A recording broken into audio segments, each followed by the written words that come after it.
Just a rock-solid performance all around. We did a much better job in the second half of not only taking away their threes, but limiting their attempts. We don't have great perimeter size. It's a weakness of ours, but we're hard to guard.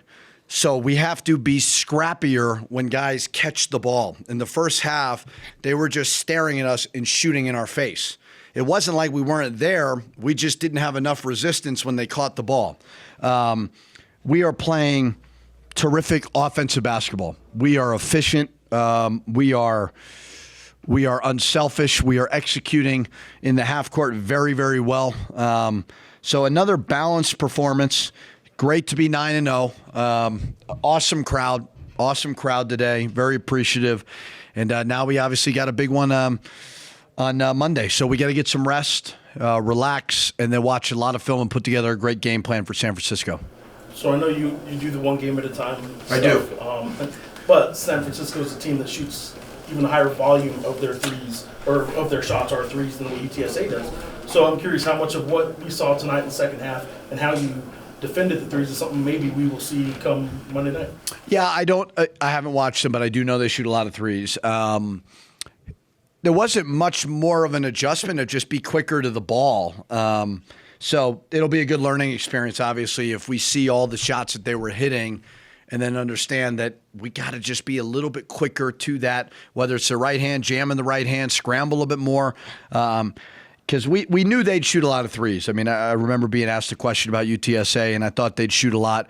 But what I loved about the second half was they only attempted 8, which means they were uncomfortable when they caught the ball.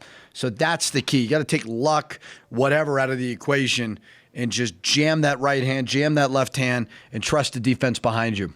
So I don't know what exactly they do, but similar with the three-point shooting, we got to be better there. The efficiency you mentioned to begin with, Jalen, how is his efficiency today? Well, I thought he was phenomenal in the first 10 minutes. He's taking really good shots. He obviously was 4 for 5 from 3. 7 assists, 1 turnover is terrific. That's what I've tried to tell him. And the message to the team is this all the time, because we're living in a different world. It's everybody's on 1-year contracts, transfer portal, pros, overseas. Well, every time you step on the court, increase your value. And for Jalen, he's got to show that he can run a team to wherever it is. And he can always come back, and we'll make that speech at the end of the year. But you've got to show that you can play an efficient game. And then even defensively at the beginning, those first 10 minutes, he was just absolutely disruptive. So really a good 29 minutes for him. And 4 rebounds is great as well. Coach, 9-0. It's a part of the territory. Don't want to put the cart before the horse. Rankings talk is going to begin, if not already.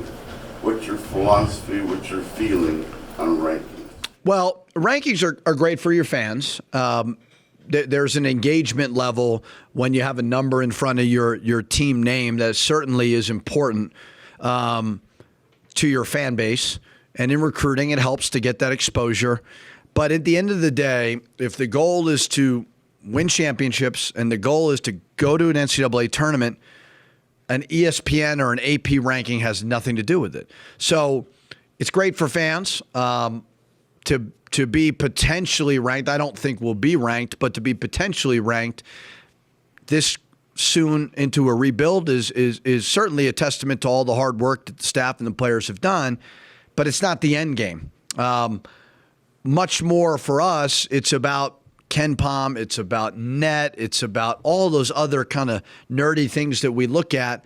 Those are just way more important. So we look a lot at advanced analytics. We look a lot at KenPom and all those things because it just shows the way that you're playing. So if you're ranked, it's great for your fans. It doesn't do a whole lot for me, quite frankly, but I understand why people would be fired up about it, and our players love it too. So, I just try to stay level-headed with all that stuff. Coach, middle of the game, you guys get up by about 20 plus. They cut it to single digits, but it really didn't look like it was getting away from you guys. I mean, did you get the sense that things were still in control as they were cutting into that?